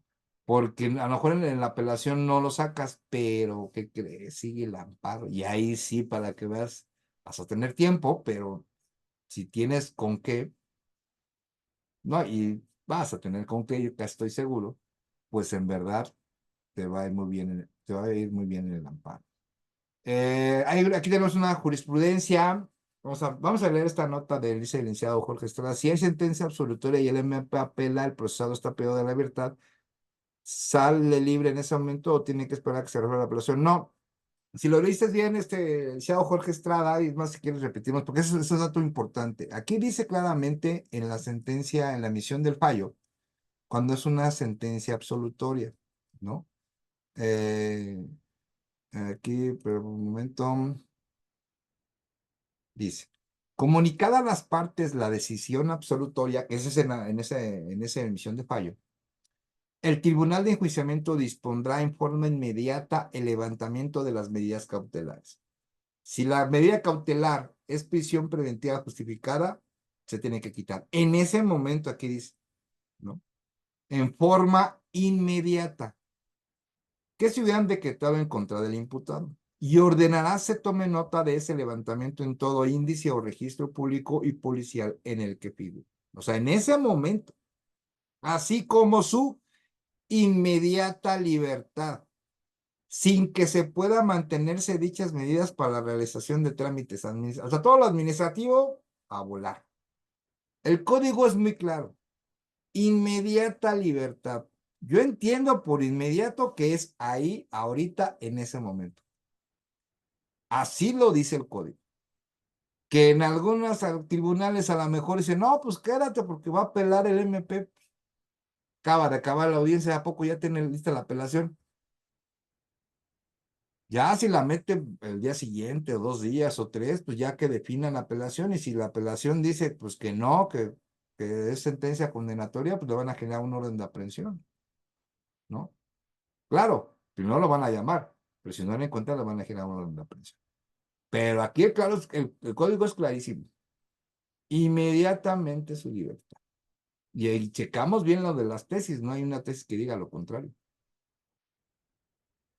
Si quedó resuelta tu duda, de todos modos, puedes volver a ver la conferencia en nuestro canal de YouTube.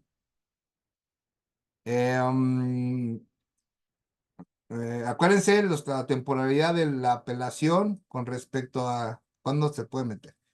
Tenemos una jurisprudencia de la 11ª época, mayo de 2023, o sea, son tesis actuales, esta sí es de cumplimiento general.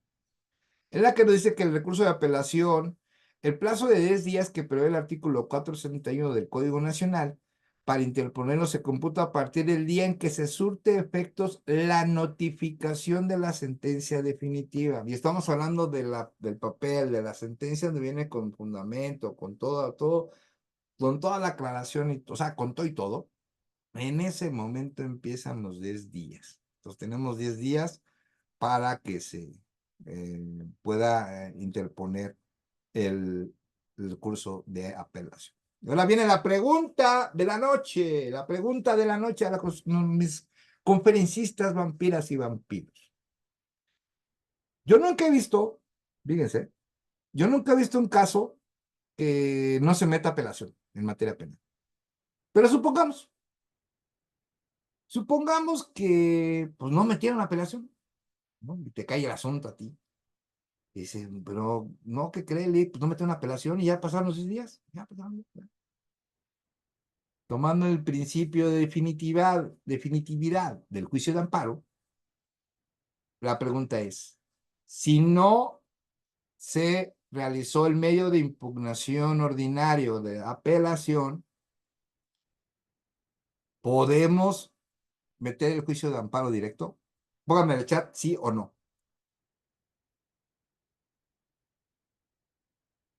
Para que no se me duerman. Dice el licenciado Gerardo que sí se puede. Licenciada Teresa dice que no se puede. A ver, sigan, despierten. ¿Puedo meter el juicio de amparo, sí o no? Dicen que sí, otros que no. Sí, porque ya es definitiva, sí. Otros dicen que no. Los veo, los veo. Los sigo viendo. Podemos meter el juicio de amparo si no metimos el recurso del medio de impugnación ordinario de apelación en materia penal, sí o no. Dicen que sí. ¿Quiénes más opinan?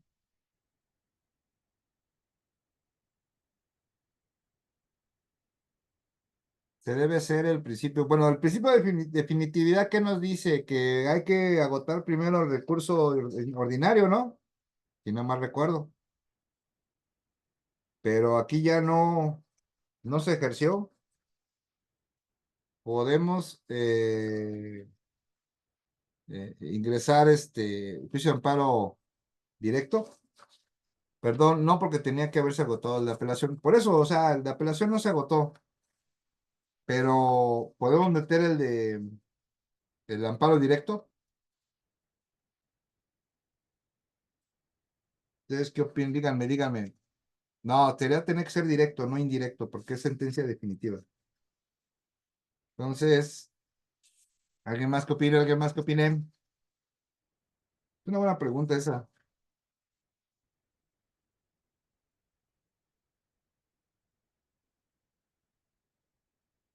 Espérenme que por aquí lo vi yo.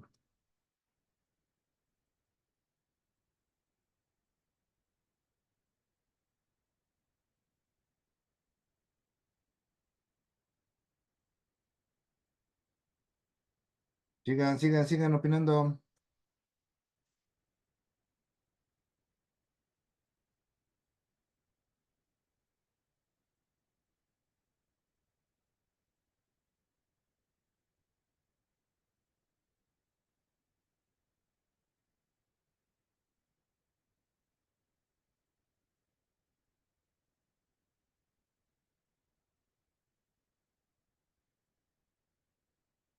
Sí, por aquí lo tenía. Espérenme tantito. Por aquí lo tenía, por aquí lo tenía.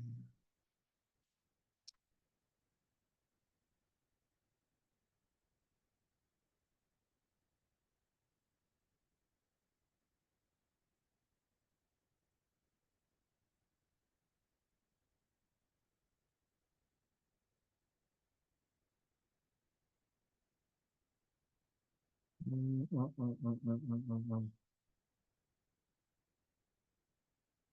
Es que los quería poner, pero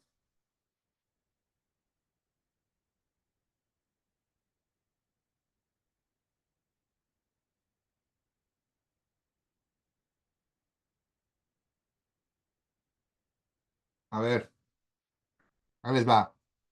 Pongan atención, chicas y chicos.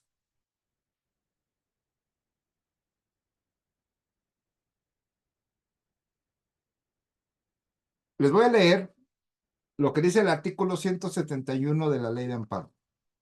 ¿Ok? Artículo 171. Al reclamarse la sentencia definitiva, laudo o resolución que ponga fin al juicio, deberán hacerse valer las violaciones a las leyes del procedimiento, siempre y cuando el quejoso las haya impugnado durante la tramitación del juicio, mediante el recurso o medio de defensa que en su caso señale la ley ordinaria respectiva y a la violación procesal trascienda al resultado del fallo. ¿Ok? Este requisito no será exigible en amparos contra actos que afecten derechos de menores o incapaces al estado civil o a la orden o estabilidad de la familia, ejidatarios, comuneros, trabajadores, núcleos de población ejidal o comunal, o quienes por sus condiciones de pobreza o marginación se encuentren en clara desventaja social para emprender un juicio, ni en los de naturaleza penal promovidos por el inculpado. Tampoco será exigible el requisito cuando se alegue que la ley aplicada o que se debió aplicar en el acto procesal es contraria a la Constitución o a los tratados internacionales a los que el Estado mexicano sea parte. Bueno, el último, pues no, esos tipos de artículos no existen. Pero aquí el artículo 171 es muy claro. Al reclamarse la sentencia definitiva, ¿ok? Al reclamarse la sentencia definitiva, laudo o resolución que ponga fin al juicio, deberán hacerse valer las violaciones a las leyes del procedimiento, siempre y cuando el quejoso haya impugnado durante la tramitación del juicio, mediante el recurso o medio de impugnación de defensa que en su caso señale la ley ordinaria respectiva a procesar a que trascienda el resultado del fallo. Entonces, ¿qué interpretamos por el artículo 171 que acabo de dar lectura? Y vuelvo a preguntar. No se realizó la apelación en el juicio, de la sentencia condenatoria. No hubo mm, apelación. ¿Se puede ingresar el amparo directo en materia penal? ¿Sí o no? Contesten en el chat, para que no se me duerman.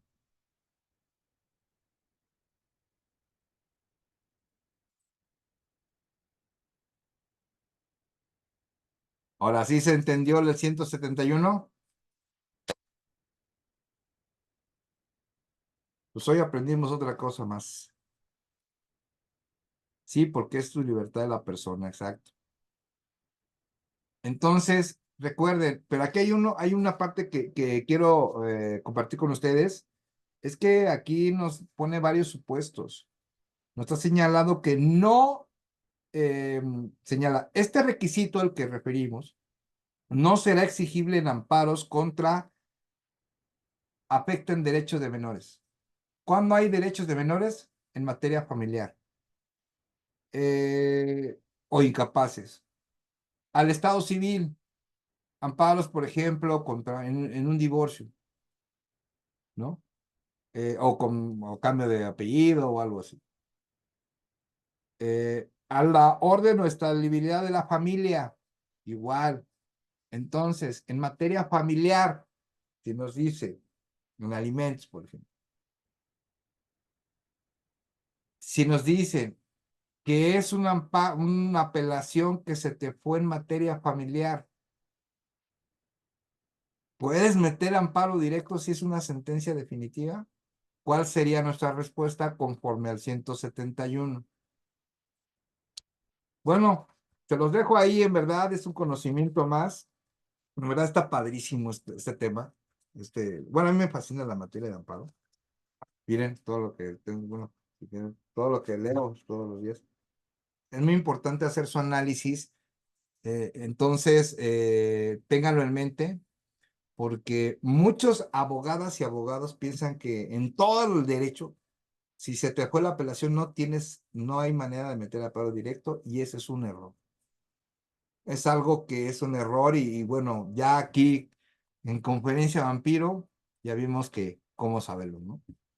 Convicción del Tribunal de Enjuiciamiento. El Tribunal de Enjuiciamiento apreciará la prueba según su libre convicción extraída de la totalidad del debate de manera libre y lógica. Solo serán valorables y sometidos a la crítica racional los medios de prueba obtenidos lícitamente incorporados al debate conforme a la disposición de este código. Este es el artículo 402. Vamos a hacer nuestro famoso break. Vamos a tomarnos un pequeño break. Vayan por un cafecito, por un pancito o algo que ustedes quieren para que ahorita vamos a seguir continuando con la conferencia. Vamos más o menos a la mitad y bueno, pues hemos visto temas bien interesantes, ¿no? Eso se trata Conferencia Vampiro. ¿Ok? Esto es conferencia, esto es un análisis preciso que debemos encontrar, ¿no? Entonces espero que les esté gustando y bueno, no me despido, no se me vayan. En unos 5 minutos o 3 minutos regresamos, ¿ok? Permítanme un momento, vayan por un cafecito o algo.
Ya regresamos. Ahora sí que regresamos muy rápido por un cafecito. Ok. Bueno, continuamos con la exposición. Ahora tenemos que en la sentencia el tribunal de enjuiciamiento deberá hacerse cargo en su motivación de toda la prueba producida, incluso de aquella que hubiera desestimado, ¿no? Tiene que referirse a ambas, indicando en tal caso las razones que hubiera tenido en cuenta para hacerlo. Esta motivación deberá permitir la reproducción del razonamiento utilizado para alcanzar las conclusiones a que llegara la sentencia. Precisamente aquí en esta parte de la sentencia, en el caso que sea condenatoria y nosotros nos vayamos a la apelación y si es necesario al medio extraordinario del juicio de amparo, tenemos de tomar en cuenta lo siguiente, y eso es algo que sí que deben de hacerlo, es solo y solo sí, En apelación tiene que meter toda la carne en el asador, pero todo, aquí no hay de que me guardo el as por bajo la manga y que se lo voy a poner en el amparo, no, no, no, no. En la apelación, y luego tenemos 10 días, tienes que poner todas las violaciones constitucionales en materia de derechos humanos, ¿no? Todo el debido proceso, las violaciones al debido proceso. Todo lo tienes que poner. Y bajo todos esos puntos se tiene que pronunciar, obviamente, el resultado de la apelación. Pero lo tienes que poner todos. Ya en el juicio de amparo, pues ya si llegas a esa instancia, bueno, perdón, si llegas a ese medio de impugnación extraordinario, pues vas a hablar de todas esas, ¿no? De cuáles no te dieron la razón y todo eso. Entonces, como consejo es meter todo lo que, pues, es meter todo, todo, todo en lo que es en la apelación. Nadie podrá ser condenado sino cuando el tribunal que lo juzgue quiera la convicción más allá de toda duda razonable. Y aquí ese es el punto clave. No debe existir duda razonable de que el acusado es responsable de la comisión del hecho por el que se le siguió el juicio. La duda siempre favorecerá al acusado. Eso hasta lo puse en negritas. Si existe duda, la sentencia debe ser absolutoria. No se podrá condenar a una persona con el solo mérito de su propia declaración, ¿ok?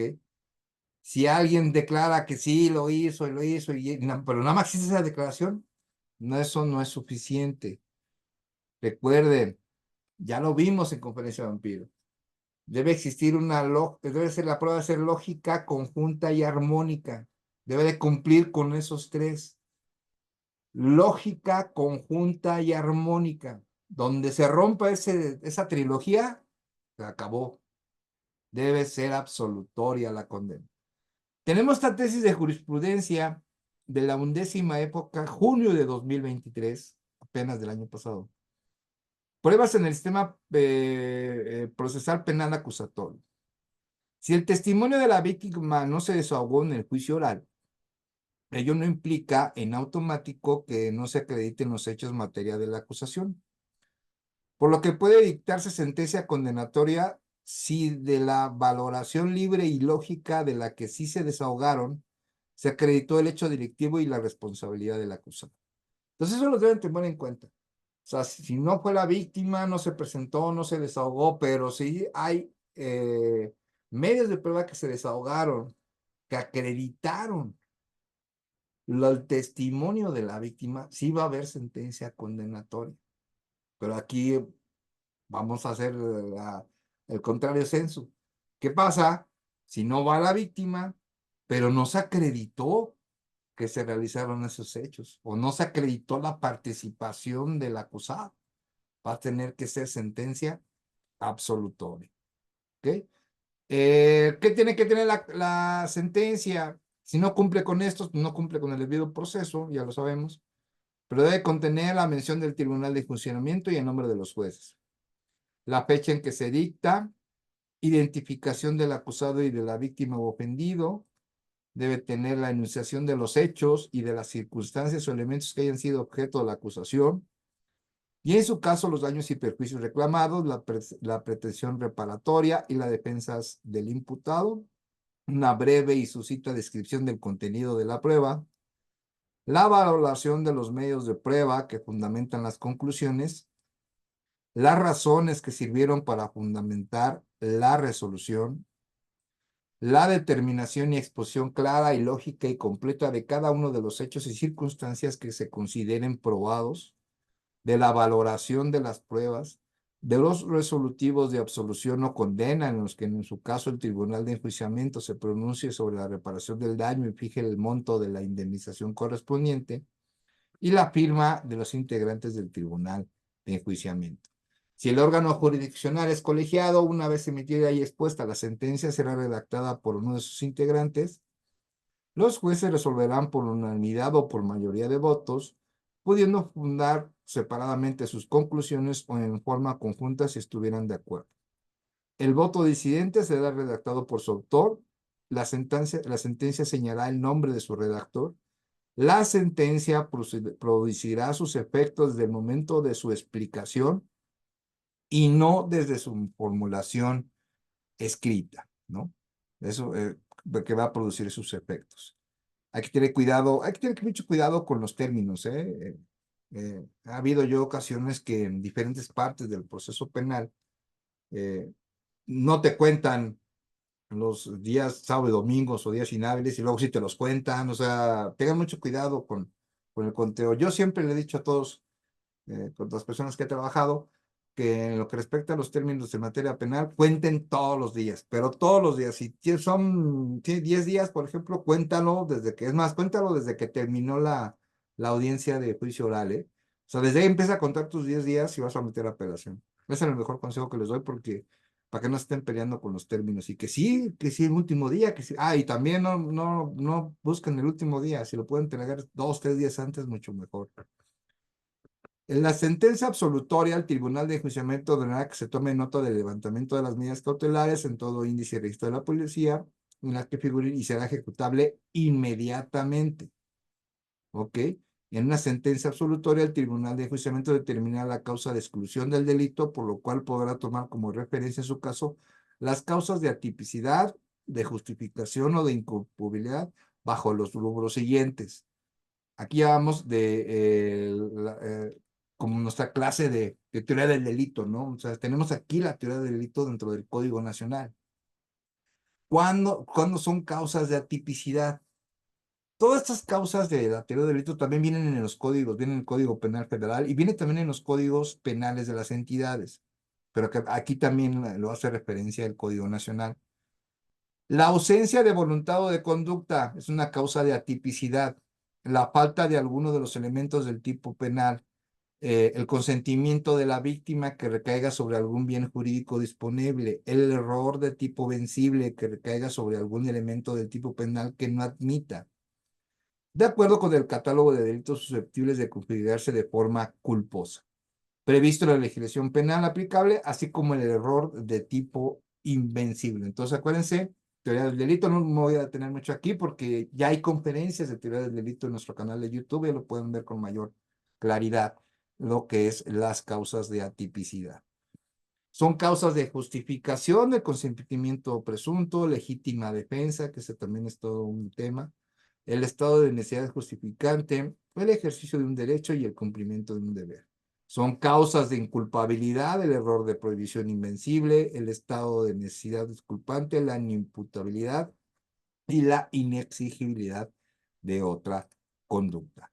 De ser el caso, el Tribunal de Enjuiciamiento también podrá tomar como referencia que el error de prohibición vencible solamente actúa la culpabilidad y con ello atenúa también la pena, dejando subsistente la presencia del dolo, igual como ocurre en el caso de exceso de legítima defensa o inimputabilidad disminuida. Todos estos temas de la teoría del delito los menciona el Código Nacional, donde se establece cómo puede un órgano jurisdiccional determinar una sentencia absolutoria bajo las siguientes causas o en su caso determinar cuál sería la penalidad en un caso de que sea culpable, pero que sea, perdón, que sea un delito culposo, ¿no? Que también no es la misma pena si fuera doloso, ¿ok? La sentencia condenatoria fijará las penas o en su caso la medida de seguridad y se pronunciará sobre la suspensión de las mismas y a la eventual aplicación de alguna de las medidas alternativas a la privación o restricción de la libertad previstas en esta ley. Eso cuando es sentencia condenatoria. La sentencia que condenare a una pena privativa de la libertad deberá expresar con toda precisión el día desde el cual empezará a contarse y fijará el tiempo de detención o prisión preventiva que deberá servir base para su cumplimiento. La sentencia condenatoria disponer también del decomiso de los instrumentos o efectos del delito o su restitución cuando fuera precedente. El tribunal de enjuiciamiento condenará la reparación del daño. Entonces hay dos situaciones ahí cuando es la visa de individualización, que es, se va a determinar cuál es la pena privativa de la libertad y cuál va a ser la cantidad de la reparación del daño. ¿Ok?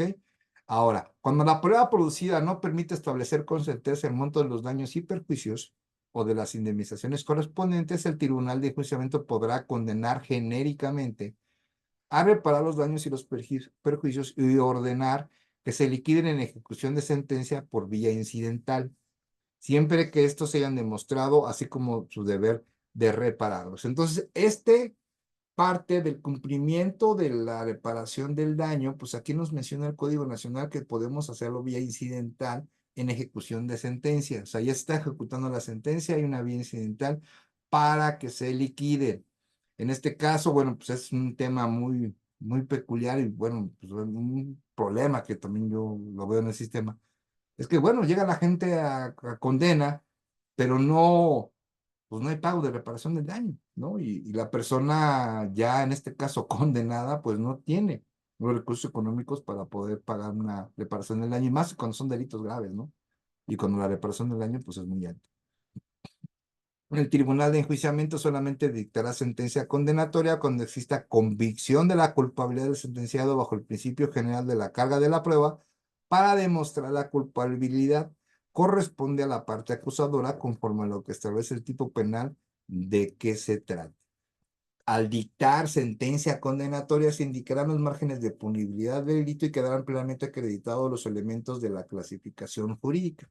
Es decir, el tipo penal que se atribuye, el grado de la ejecución del hecho, la forma de intervención y la naturaleza dolosa o culposa de la conducta, así como el grado de lesión o puesta en riesgo el del bien jurídico. Todos estos márgenes que está mencionando el Código Nacional se deben establecer dentro de esa sentencia cuando es condenatoria, ¿no?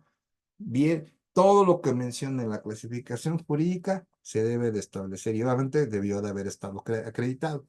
La sentencia condenatoria hará referencia a los elementos objetivos, subjetivos y normativos del tipo penal, correspondiente precisando si el tipo penal se consumó o se realizó en grado de tentativa, así como que la forma del sujeto haya intervenido para la realización del tipo, según se trate de forma de autoría o de participación, y la naturaleza dolosa o culposa de la conducta típica. En toda sentencia condenatoria se argumentará por qué el sentenciado no está favorecido por ninguna de las causas de atipicidad, justificación o culpabilidad, e igualmente se hará referencia a las agravantes o atenuantes que hayan ocurrido a la clase de concursos de delitos, si fuera el caso. En la sentencia van a poner, bueno, va a poner el juez, obviamente todo lo que tiene que ver con lo de la clasificación jurídica, todo lo que tiene que ver con esa situación, pero también tiene que poner el por qué no le favorecen las causas de atipicidad o todo lo que acabamos de ver que menciona el Código Nacional. Entonces, es importante que se tengan que tener cuidado. Bueno, eso son para los jueces, pero nosotros como analistas jurídicos tenemos que observar dentro de esa sentencia que venga esto. O sea, esto es lo que debe de establecerse y bueno, ¿por qué no? O sea, es muy sencillo. Eres culpable por esto, ok, hasta ahí estamos bien. Pero además, me tienes que decir el por qué no, o no una causa de tipicidad, el por qué. O sea, es un análisis completo, integral esa sentencia. Tiene que poner todos esos puntos relacionados al caso que es ya su resolución que hizo el órgano jurisdiccional.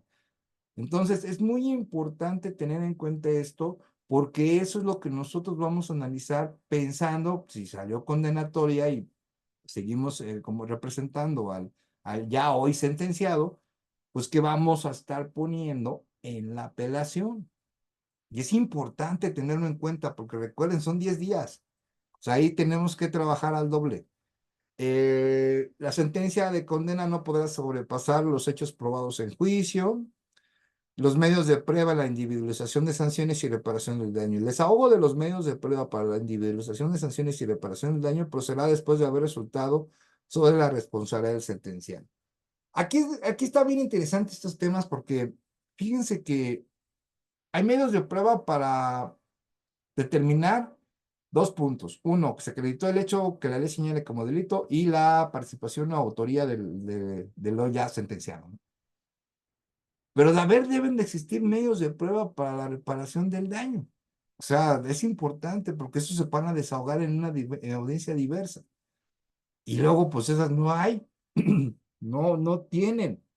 Entonces, nosotros, por ejemplo, como asesores jurídicos, debemos de estar al pendiente con el Ministerio Público, decirle, o por escrito, decírselo por escrito, oye, ¿qué crees? Pues sí está bien, los medios de prueba están bien con lo que respecta a que si el hecho de que la ley señale como delito sí sucedió y que el o ya acusado, bueno, ya sentenciado, pues sí participó o fue el autor de dicho delito.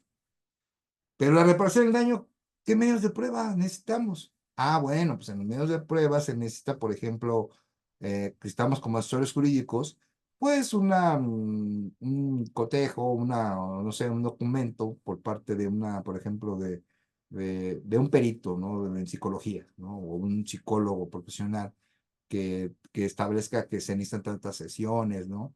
La reparación de daño, los gastos del abogado privado, ¿no? Nosotros, nuestros gastos, qué elementos ocupó económicos la víctima para presentarse en juicio, perdió días de trabajo, no puede seguir laborando, ¿no? En los casos de homicidio, por ejemplo, si hay tiene una familia y el homicidio es el papá, ¿no? Por ejemplo, pues hay que pagar una cantidad considerable para la manutención en ese momento de los niños, niñas, niños y adolescentes, ¿no? Que también tienen esos derechos, o sea, al igual que la esposa.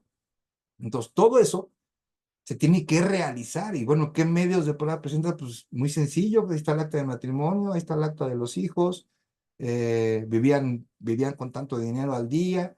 Eso debe entregarse dentro de una reparación del daño. Entonces, pero es muy importante que tú estés con ojo de lupa como asesor jurídico. No puedes decir, no, pues el Ministerio Público, pues ya tenemos que la reparación del daño son 100,000 pesos. Ok, dice 100,000 pesos, pero ahora yo como asesor jurídico me vas a tener que explicar de dónde sacaste esos 100,000 pesos o por qué 100,000 pesos. Entonces, sí, muy importante esa parte de la reparación del daño, el tener los medios de prueba. Es muy importante esa parte, ¿no? Los medios de prueba para la reparación no tendrán que ser incorporados en la audiencia intermedia o en su audiencia incidental. En la audiencia intermedia. Bueno, esto es lo que les aconsejo. Es más, esos medios de prueba deben estar preparados. Nosotros como asesores jurídicos, todos tienes que estar preparando desde la vinculación a proceso, ¿eh? Al momento que se tenga la vinculación a proceso, tú como asesor jurídico, tú ya estás encima del Ministerio Público entregando los medios de pruebas que se van a ocupar para la reparación del daño, con independencia de que si llegues a una sentencia condenatoria o absolutoria, tú ya estás entregando eso, ¿no? También hemos visto en Conferencia Vampiro lo que son otras formas que establece el Código Nacional con respecto a que si podrías realizar un embargo al en ese momento de la vinculación a proceso al imputado, ¿eh? O sea, hay unas condiciones ahí, vean los Cómplices Vampiro para que vean todos los que hemos visto, ¿ok? El debate comenzará con el desahogo de los medios de prueba, ya en la que es la prueba de individualización de sanciones y reparación del daño. En el desahogo de los medios de prueba serán aplicadas las normas relativas al juicio oral, o sea, se establecerá lo mismo.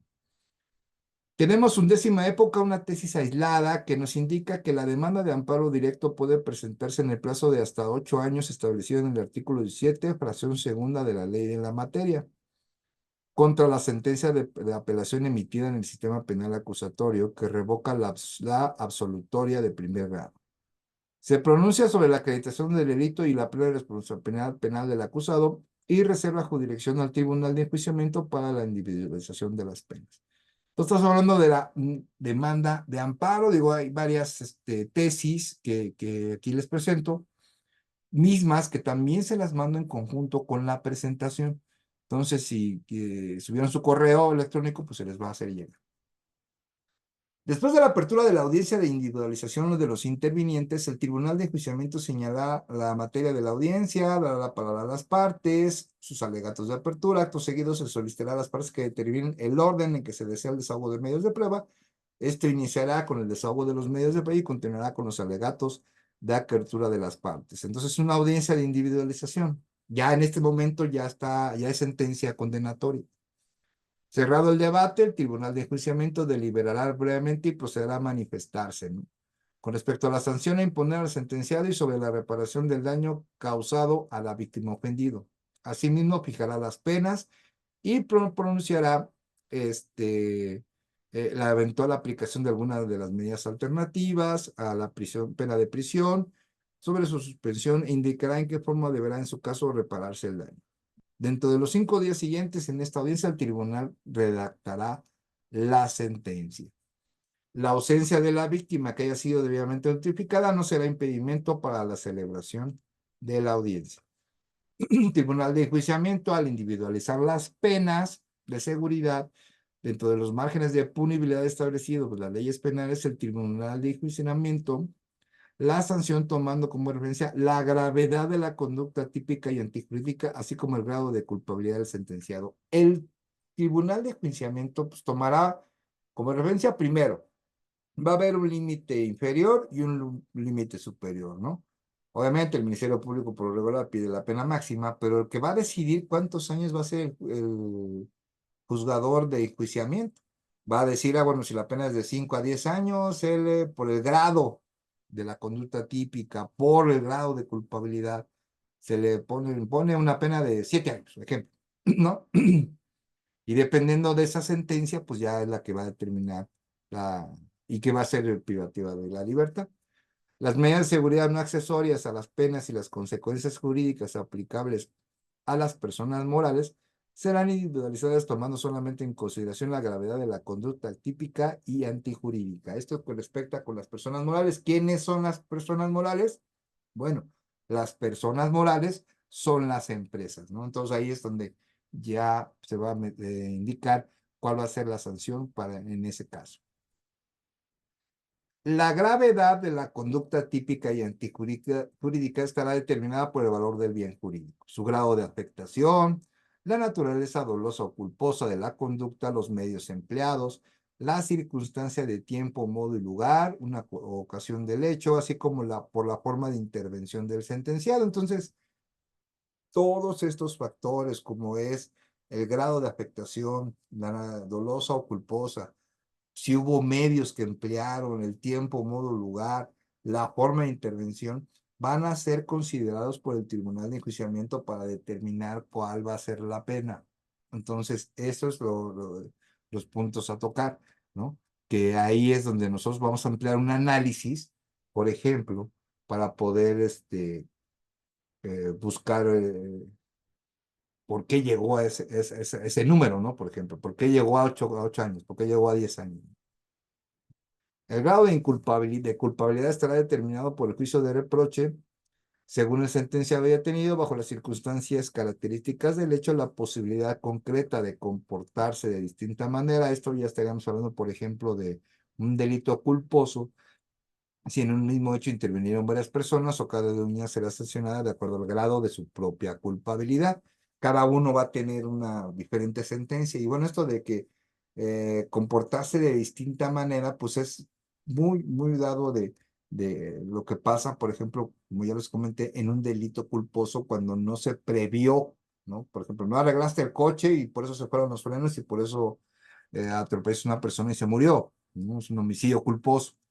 Pero ¿qué tanto tuviste de prevención o por qué te quedaste sin frenos, no? Todo eso se deben establecer dentro de este análisis jurídico que va a establecer los años de privativos de la libertad. Para determinar el grado de culpabilidad también se tomarán en cuenta los motivos que impulsaron la conducta del sentenciado, las condiciones fisiológicas o psicológicas específicas en que se encontraba al momento de la comisión del delito, la edad, el nivel educativo, las costumbres, las condiciones sociales y culturales, así como los vínculos del parentesco, amistad, relación. Todos estos tipos de datos van a ser tomados por el Tribunal de Enjuiciamiento. Con la víctima ofendida, igualmente se tomarán en cuenta las demás circunstancias especiales del sentenciado, de la víctima ofendido, siempre que resulten relevantes para la individualización de la sanción. Se podrán tomar en consideración los dictámenes periciales y otros medios de prueba fines señalados en el presente artículo. Cuando el sentenciado pertenezca a un grupo étnico o pueblo indígena, se tomarán en cuenta además los aspectos anteriores, sus usos y costumbres. En casos de concurso real, se impondrá la sanción del delito más grave, el cual podrá aumentarse con las penas de la que la ley contempla para cada uno de los delitos restantes, sin que exceda los máximos señalados por la ley penal aplicada. En caso de concurso ideal, se impondrá las sanciones correspondientes al delito que merezca la mayor penalidad, los cuales podrán aumentarse sin rebasar la mitad del máximo de la duración de las penas correspondientes de los delitos restantes, siempre que las sanciones aplicables sean de la misma naturaleza. Cuando sean de diversas naturalezas, podrá imponerse las consecuencias jurídicas señaladas para los restantes delitos. No habrá concurso cuando los conductas constituyen delito continuado y, sin embargo, en estos casos aumentará la sanción penal hasta en una mitad de la que corresponde al máximo del delito cometido. Entonces, es importante que sepan que, bueno, un ejemplo, hubo homicidio, pero también hubo lesiones, ¿no? Hubo una persona que murió, pero hay otra persona que recibió lesiones. Eh, Fue culposo porque fue un choque. El hecho de que tú seas condenado por el delito de homicidio culposo eh, y sea una pena más alta que el de lesiones, por ejemplo, que son lesiones culposas también, no implica que uno subsane al otro, ¿eh? O sea, aquí si te culpan 5 años, por ejemplo, por homicidio culposo y por lesiones culposas te ponen 2 años.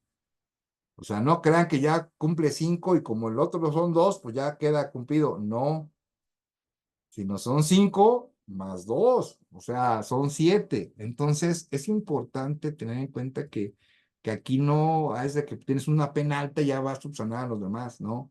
Sino que son continuas las sanciones, no, una no va a sustituir a la otra. Entonces, es importante que se lo tengan en cuenta. El aumento o disminución de la pena fundadas en las relaciones personales o en las circunstancias subjetivas del autor de un delito no serán aplicables a los demás sujetos que intervinieron en aquel. Sí serán aplicables las que se fundamenten en circunstancias objetivas siempre que los demás sujetos tengan conocimiento de ellas. Entonces es importante el análisis, porque esto que mencionamos del código con respecto a la sentencia condenatoria, ya lo que es el juicio de la individualización de la pena, pues tiene que cumplirse a la letra. Aquí no hay de que yo opino diferente o que yo opino otra cosa, para mí, y esa valoración, pues tiene que ser objetiva. O sea, no, o sea, aquí no hay de que, ay, porque es un delito así, pues le pongo la máxima por ponerle la máxima. No. A ver, ¿por qué le vas a poner la máxima? Ah, no, pues por esto. Ok, y eso puede ser debatible, ¿no? Nuevamente que, pues, como aquí no lo puedes debatir en lo que es ya que es la individualización de la sanción, pues recuerden que están los medios de impugnación. El tribunal de enjuiciamiento deberá explicar toda sentencia de absolución o condena. En cuanto no sean oportunamente recurridas, las resoluciones judiciales quedarán firmes y serán ejecutables sin necesidad de declaración alguna. Si no, obviamente, a ver, pregunta para que no se duerman. ¿En cuánto tiempo tengo para presentar el amparo directo en materia penal? Póngalo en el chat.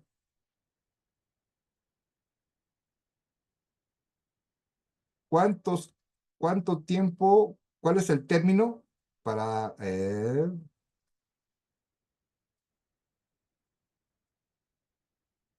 son 8 años en amparo directo, ¿ok?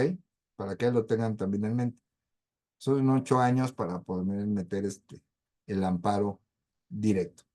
El tribunal de enjuiciamiento, entre los 3 días siguientes, en aquel que la sentencia condenatoria quede firme, deberá remitir copia autorizada de la misma del juez que la que corresponde a la ejecución correspondiente y las autoridades penitenciarias que intervengan en el procedimiento de ejecución por su debido cumplimiento. Dicha disposición también será aplicable en los casos de las sentencias condenatorias dictadas en el procedimiento abreviado. ¿Es correcto? 8 años de conformidad del artículo 17, fracción segunda. Es correcto. Pues bueno, muchísimas gracias. Hoy aprendimos más cosas, en verdad. Fue una padrísima conferencia. Me gustó mucho. Va a quedar en nuestro canal de YouTube. En verdad les quiero agradecer en serio a todas y todas su presencia el día de hoy. En verdad, muchísimas gracias y que ahorita vamos a seguir, continuar un reto más.